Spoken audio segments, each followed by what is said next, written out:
নিপুণকে বিজয়ী করতে শেখ সেলিমের ১৭ বার ফোন। আওয়ামী লীগ ২০০৮ সালে ক্ষমতায় এলে বদলে যান ডালিউড অভিনেত্রী নিপুণ আক্তার। রাজনৈতিক অঙ্গনে তার চলাফেরা বাড়তে থাকে। সেই সময় পরিচয় হয় শেখ সেলিমের সঙ্গে। ২০১২ সালে বনানীর অভিজাত এলাকায় নিপুণের গড়ে তোলা নিজস্ব পার্লার উদ্বোধন করেন তিনি। ২০২২ সালের ২৮ জানুয়ারি চলচ্চিত্র শিল্পী সমিতির নির্বাচন হয়। সেবার নির্বাচনে সভাপতি পদে ইলিয়াস কাঞ্চন ও সাধারণ সম্পাদক পদে প্রাথমিক ভোট গণনায় জায়েদ খান জয়ী হন। জায়েদ খানের কাছে ১৩ ভোটে পরাজিত হন চিত্রনায়িকা নিপুণ আক্তার।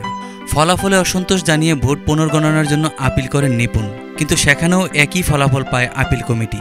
পরে ঘটনা মামলায় গড়ায়। আদালত থেকে রায় নিয়ে শিল্পী সমিতির চেয়ারে বসেন নিপুণ। তিনি পুরো সময় দায়িত্ব পালন করেন। অভিযোগ রয়েছে, এক রাজনীতিবিদের সরাসরি প্রভাব রয়েছে নিপুণের দাপটের পেছনে। নির্বাচনে তাকে জয়ী করতে নির্বাচন কমিশনারদের ভয়ভীতি ও প্রলোভন দেখান রাজনৈতিক নেতারা। এমনকি নিপুণকে জয়ী করতে ১৭ বার ফোন করেন শেখ সেলিম। একাধিক নির্বাচন কমিশনার শিল্পী সমিতি নির্বাচনে দায়িত্ব পালন করেন। নাম প্রকাশ না করে তাদের একজন বলেন, জীবনের হুমকি ছিল, যে কোনো সময় ধরে নিয়ে যাওয়া হতে পারে এমন শঙ্কা ছিল। তিনি বলেন, আমাদের নির্বাচন কমিশনারদের একের পর এক ভয়ভীতি দেখিয়ে গালিগালাজ করা হয়। বলা হয় যে পুলিশ দিয়ে তুলে নিয়ে যাবে। এমন লেভেল থেকে ফোন আসবে ভাবতেই পারেনি। আমাদের একজনকে সেই সময় নিপুণকে জয়ী করাতে ১৭ বার ফোন করেন শেখ সেলিম সাহেব। এটা আমাদের অবাক করেছিল।